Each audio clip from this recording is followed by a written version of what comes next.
दोस्तों, सफलता हम डेली हम बात करते हैं कि सक्सेस हमें सक्सेस होना है, सफल होना है। तो दोस्तों, क्या समझते हैं आप सफलता को? हम लोग हमेशा लगातार बात करते ही रहते हैं कि वो सफल हुआ है, वो असफल हुआ है। लेकिन एक बात समझने का प्रयास करिएगा कि सफलता है क्या? तो सफलता की बात अगर हम करते हैं कि सफलता क्या है, तो सफलता होती है डेली। मतलब रोजाना आप सफल भी होते हैं, रोजाना आप असफल भी होते हैं। कुछ लोग कहते हैं कि अभी हम सक्सेस नहीं हुए लाइफ में, तो ऐसा नहीं है दोस्तों। आप लगातार सक्सेस भी होते हैं और अनसक्सेस भी रहते हैं आप। वो सक्सेस होना, अनसक्सेस होना आपकी डेली काम करने के तरीके पर निर्भर करता है। जैसे अगर हम किसी टीचर की बात करें, अगर एक शिक्षक की बात करें, तो एक शिक्षक सफल कब होता है? जैसे कोई भी शिक्षक सफल होने के लिए क्या जरूरी है उसके? तो जैसे किसी क्लास में किसी टीचर ने कुछ भी पढ़ाया, अगर वो उसने बच्चों को समझा दिया और वो समझ में आ गया, तो इसका मतलब वो टीचर उस समय के लिए सफल है, उस दिन वो सफल हुआ। लेकिन अगर कोई बात वो अपने स्टूडेंट को नहीं समझा पाया, तो इसका मतलब वो व्यक्ति उस दिन असफल रहा, वो टीचर उस दिन असफल रहा। सेम कहानी हर जगह लागू होती है। ऐसे ही स्टूडेंट के लिए भी कहें कि सफल वो तब होता है जैसे आज उसने कुछ सीखने की बात करी और वो सीख गया, इसका मतलब वो आज सफल है।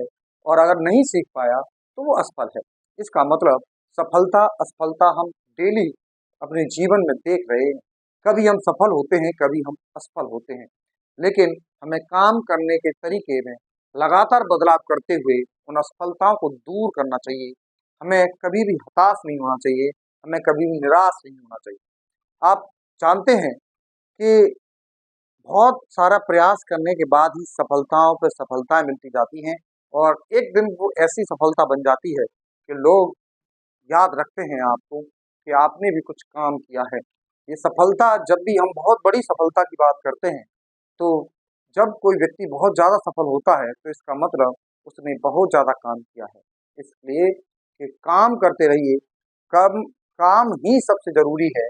आप जो वर्क कर रहे हैं, आप जो कार्य कर रहे हैं, वही सबसे ज़रूरी होता है। अगर आप कार्य करते रहेंगे, काम करते रहेंगे, वर्क करते रहेंगे, तो आप जीवन में बेहतर बनते जाएँगे। इसीलिए काम पे फ़ोकस करिए। जैसे आज हम पढ़ रहे हैं क्लास 12th की केमिस्ट्री का तीसरा चैप्टर, जिसका नाम है रासायनिक प्रगति। इससे पहले के लेक्चर में हमने बात करी थी कि इस चैप्टर को क्यों पढ़ें, क्या पढ़ें और कैसे पढ़ें। इस चैप्टर में क्यों पढ़ते हैं इस चैप्टर को, इसको इसमें क्या पढ़ना होता है, इसको कैसे पढ़ा जाता है, इसके बारे में हमने डिस्कस किया था। और बात करी थी कि अभिक्रिया का वेग क्या होता है। तो अभिक्रिया की वेग की बात करें हम कि अभिक्रिया का वेग क्या होता है, तो लास्ट क्लास में हमने बताया था कि एकांक समय में अभिकारक में होने वाली कमी या उत्पाद में होने वाली वृद्धि। जैसे कोई अभिक्रिया होती है, इसमें एक अभिकारक होता है और एक इसमें उत्पाद होता है। तो बताया था क्या है अभिक्रिया की दर, तो हमने बताया था कि एकांक समय में अभिकारक जितना भी कम होगा, वो अभिक्रिया का वेग कहलाएगा। उत्पाद जितना भी बढ़ जाएगा, उतना यही अभिक्रिया का वेग कहलाता है। अब आपको डेली एक एक चीज सीखनी है, कम से कम एक चीज आपको डेली सीखना है, प्रतिदिन कुछ न कुछ सीखना है। यही लाइन हमेशा याद रखिए कि हमें प्रतिदिन सीखना है। मोटिवेशन की बहुत ज्यादा आवश्यकता नहीं होनी चाहिए आपको। अगर आप मोटिवेशन बाहर से ले रहे हैं, तो इसका मतलब बड़ी समस्या वाली बात है, क्योंकि मोटिवेशन बाहर से नहीं लिया जाता। मोटिवेशन आपकी अंदर से निकलना चाहिए। आपके अंदर इंस्पायरेशनल चीजें होनी चाहिए, आप इंस्पायर होनी चाहिए, प्रभावित होनी चाहिए चीजों से। आपको सीखने की आदत होनी चाहिए, लर्निंग एटीट्यूड आपका होना चाहिए, तभी आप बेटर कर पाएंगे। तो क्या होता है अभिक्रिया का वेग? तो हमने कहा कि एकांक समय में अभिकारक में होने वाली कमी या उत्पाद में होने वाली वृद्धि को ही अभिक्रिया का वेग कहा जाता है। अब बात करते हैं कुछ एग्जाम्पल से, एग्जाम्पल समझने का प्रयास करते हैं। जैसे ए से बी बन रहा है और यहाँ पे लिखा हुआ है 10 और यहाँ पे लिखा हुआ है 0, तो ये 0 क्यों आएगा? क्यों आएगा ये 0? तो हमने बताया था कि अभी अभिक्रिया स्टार्ट नहीं हुई है। कुछ 5 सेकंड के बाद, कुछ 5 सेकंड के बाद ये 3 रह गया है। इसका मतलब ये कितना बन गया होगा? तो दोस्तों क्या हुआ, इसमें 7 की कमी आई। कितनी कमी आई है इसमें? 7 की। 5 सेकंड के बाद इसमें कितनी वृद्धि आ जाएगी? 7 की वृद्धि। इसका मतलब यहाँ पे आंसर क्या आने वाला है? 7 आने वाला है। इसका क्या मतलब है?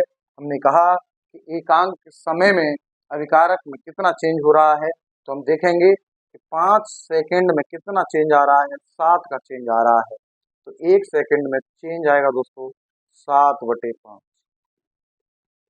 कितना चेंज आ रहा है? 7/5। यही अभिक्रिया की दर या अभिक्रिया का वेग कहलाएगा। क्या आपको समझ में आया एग्जाम्पल? अगर किसी भी अभिक्रिया में आपने कुछ ऐसे लिख दिया 2A से B, तो क्या आप समझते हैं कि इस 2 लगाने का क्या मतलब हो जाता है? ये 2 लगने का क्या मतलब है?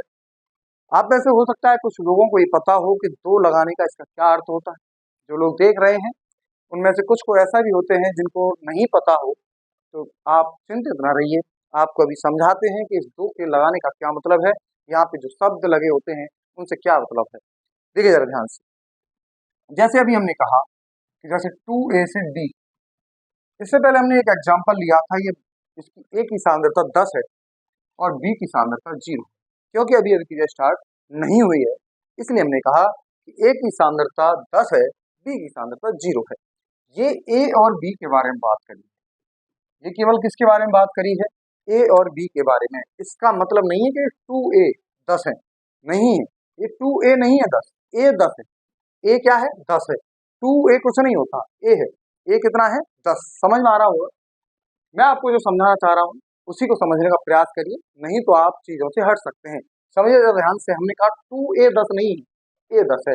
फिर इस 2 का क्या मतलब है? तो इस 2 का दोस्तों, इस 2 का मतलब है कि 1 सेकंड में अगर ये 1 बनेगा, अगर ये 1 सेकंड में 1 बनेगा, तो ये कितना घटेगा? 2 घटेगा। यानी कि इसका मतलब ये है कि जब ये 2 घटेगा तब ये 1 बनेगा, यानी कि ये इसका आधा बन रहा है। तो समझने का प्रयास करें कि अगर ये 5 रह गया, कितना रह गया? 5। इसका मतलब कितना घट गया? 5 घट गया। तो ये बढ़ेगा कितना? जैसे 2 के बढ़ने से 1 बढ़ता है, 2 के घटने से 1 बढ़ता है यहाँ पर, तो 5 के घटने से कितना बढ़ेगा? तो 2.5, आधा। तो 5/2 ये बढ़ रहा है। क्या ये समझ में आया आपको? क्या समझाना चाह रहे हैं? हमने कहा इस 2 का ये मतलब है कि ये 2 जब घटेगा तो ये 1 बनेगा। जैसे अगर कहीं पर लिखी हुई है एक रिएक्शन A से 2B, अब इस रिएक्शन का क्या मतलब है कि जब ये 1 घटेगा तो ये 2 बनेगा, 2 बढ़ेगा। समझ में आ रहा है कि ये 1 घटेगा तो ये कितना बढ़ेगा? 2 घटेगा। जैसे ये 10 था और ये 3 रह गया, ये पहले 0 रहा होगा, तो ये कितना होगा? बताइए जरा देखिए। तो इसका क्या मतलब था कि 7 घटा है, तो 1 के घटने से 2 बढ़ता है, तो 7 के घटने से कितना बढ़ेगा? ये 14। तो ये कितना हो जाएगा? 14। आप ये सोचेंगे कि ये बढ़ कैसे गया, आ कहाँ से गया, तो इसके बारे में आप चिंता ना करिए, आपको ये सब कुछ समझ में आएगा कि कैसे हुआ ऐसा। आपको ये मूल कंसेप्ट से समझ में आएगी चीजें कि कैसे कम और ज्यादा हो जाते हैं। तो मैंने आपको समझाया कि ये 7 घट रहा है तो ये कितना बढ़ेगा? 14। क्योंकि ये रिएक्शन की ये जो लाइन क्या कहना चाह रही है, ये रिएक्शन की ये लाइन क्या कहना चाहती है कि जब 1 घटेगा तो ये 2 बढ़ेगा। ये लाइन क्या कह रही थी कि जब ये 2 घटेगा तो 1 बढ़ेगा। क्या ये क्लियर है आपको? क्या आपको ये समझ में आ पा रहा है जो हम आपको समझाना चाह रहे हैं कि इन जो आगे लगे होते हैं गुणांक, इन गुणांकों का क्या असर है? जैसे अगर कहीं पे कुछ और एग्जाम्पल भी दे सकते हैं आप, जैसे 3A लिखा है और 2B लिखा है, तो इसका क्या मतलब है कि जब ये 3 घटेगा तो ये 2 बढ़ेगा। तो इनके ये मतलब होते हैं और यही अभिक्रिया की दर के लिए बहुत जरूरी है। अब हम ये समझेंगे धीरे धीरे कि इनका क्या प्रभाव होता है अभिक्रिया की दर के ऊपर। तो समझिएगा कि अभिक्रिया की दर पर इनके अलग अलग क्या प्रभाव है। अब बात करते हैं कि इनके मात्रक क्या होंगे दर के।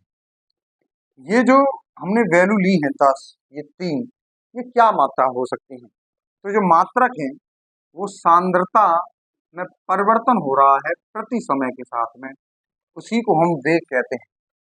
सांद्रता में समय के साथ में चेंज आ रहा है तो उसी को हम क्या कहते हैं? वेग कहते हैं। तो मात्रक सांद्रता बटे समय होना चाहिए। ये कैसे आया इसको भी समझते हैं, तो जरा ध्यान से।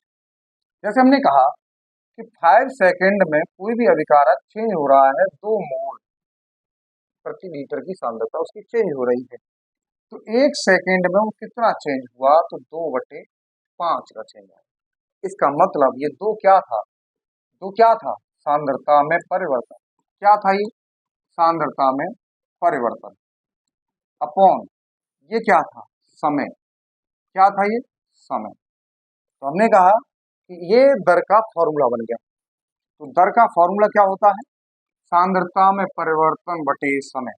जैसे कोई रिएक्शन लिख रही है ए से बी, तो यहाँ अभिक्रिया की दर अगर हमें लिखनी है, रेट हमें लिखना है, यहाँ पर ये वेग लिखना है हमें इसको, तो कैसे लिखेंगे, इसमें परिवर्तन डेल्टा ए बटे डेल्टा टी, समय में परिवर्तन। इस डेल्टा का मतलब आप जानते होंगे, डेल्टा का मतलब होता है परिवर्तन। जैसे कोई भी चीज पहले यहाँ थी 1 पर थी, पहुंच गई 2 पे, तो इन दोनों में कितना परिवर्तन हुआ, उसको हम किससे रिप्रेजेंट करते हैं, डेल्टा। जैसे हमने डेल्टा ए लिख दिया, तो इसका क्या मतलब है कि ए में कितना परिवर्तन हुआ। डेल्टा बी लिख दिया, तो इसका क्या मतलब है कि बी में कितना परिवर्तन हुआ। और डेल्टा ए को लिखते हैं हम A2 माइनस A1, यानी कि जो लास्ट में था उसमें से पहले वाला घटा देते हैं, तो हमें पता चल जाता है कितना चेंज हुआ। जैसे पहले वो 3 था, अब वो 5 हो गया, तो कितना चेंज आया, तो लास्ट वाले में से पहले वाला घटा देते हैं, तो कितना चेंज आया, 2 का। ये चेंज कभी ऋणात्मक नहीं हो सकता, ये परिवर्तन है, ये कभी ऋणात्मक नहीं होता, इसे हमेशा धनात्मक हमें रखना होता है। ठीक है, तो हमने समझाया कि डेल्टा ए का मतलब क्या है और डेल्टा बी का मतलब क्या होगा, B2 माइनस B1। ठीक है, तो दर कैसे निकालेंगे, delta A upon delta T, या फिर अभिक्रिया की दर। हमने कहा या तो अभिकारक के हिसाब से लिख लो या फिर उत्पाद के हिसाब से लिख दो, तो क्या आएगा ये, delta b upon delta t. तो क्या आपके समझ में आया कि दर कैसे लिखी जाती है किसी भी अभिक्रिया की। अब इसके मात्रक की बात हम कर रहे हैं, इसका मात्रक कैसे लिखा जाएगा। तो समय का मात्रक तो आप सेकंड, मिनट, घंटा, दिन, ईयर कुछ भी लिख सकते हैं। समय का मात्रक आप कुछ भी इसमें डाल सकते हैं। लेकिन सांद्रता के बारे में बात करें, तो सांद्रता की बात करें तो सांद्रता क्या होती है, मोल बटे लीटर, मोल बटे लीटर। अगर हम बात करें कि अभिकारक ये गैस हो, तो गैस की सांद्रता का क्या मतलब समझते हैं दोस्तों आप, क्या आप समझते हैं कि गैस की सांद्रता क्या होती है। क्या आप कभी सोच पा रहे हैं कि गैस की सांद्रता का क्यों मतलब क्या मतलब है, क्योंकि गैस को आप तौल तो नहीं रहे, और तौल भी रहे हैं तो कंप्रेसर के साथ में तौल रहे हैं, तो तौलना बहुत आसान नहीं होता गैस को, लेकिन इसका प्रेशर मापना बहुत आसान होता है। तो हम कहते हैं कि गैस की सांद्रता बहुत आसानी से हम व्यक्त करते हैं दाब के पदों में। किसके पदों में, दाब के पदों में। और गैस का दाब ही गैस की सांद्रता को अव्यक्त करता है। गैस का दाब गैस की सांद्रता को अव्यक्त करता है। इसका मतलब यहाँ अभिकारक गैस हुआ तो ये सांद्रता मोल प्रति लीटर न लगा के कोई दाब का मात्रा लगा देते हैं। मान लीजिए एटीएम लगा, दाब का मात्रक क्या लगा दिया हमने, एटीएम। तो मात्रक क्या हो गया अभिक्रिया के वेग का, ये मोल प्रति लीटर बटे सेकंड कह दो, बहुत सारे बना लो, मोल प्रति लीटर बटे मिनट लगा लो, मोल प्रति लीटर बटे घंटा लगा लो, मोल प्रति लीटर बटे डे लगा लो, मोल प्रति लीटर बटे ईयर लगा दो, या फिर एटीएम बटे सेकंड लगा दो, एटीएम बटे मिनट लगा दो। तो इस तरीके से आपको ये मात्रक भी समझ में आए होंगे। इस तरीके से हमने समझाया कि अभिक्रिया के वेग को कैसे लिखा जाता है और अभिक्रिया के वेग के क्या क्या मात्रक हो सकते हैं। जब गैसीय अभिकारक या उत्पाद होगा तो उसमें हम एटीएम यूज करेंगे, सांद्रता यानी दाब के मात्रक का प्रयोग करेंगे, और अगर नॉर्मल कोई लिक्विड हुआ तो हम उसमें मोल प्रति लीटर का प्रयोग करेंगे। तो दोस्तों आज हमने यही सीखा है कि अभिक्रिया का वेग कैसे लिखा जाता है, फॉर्मूला उसका कैसे बनाया जाता है और उसका मात्रक क्या होता है। तो आज के लेक्चर के लिए इतना काफी है। मिलते हैं आपको नेक्स्ट लेक्चर में नेक्स्ट टॉपिक के साथ। Thank you.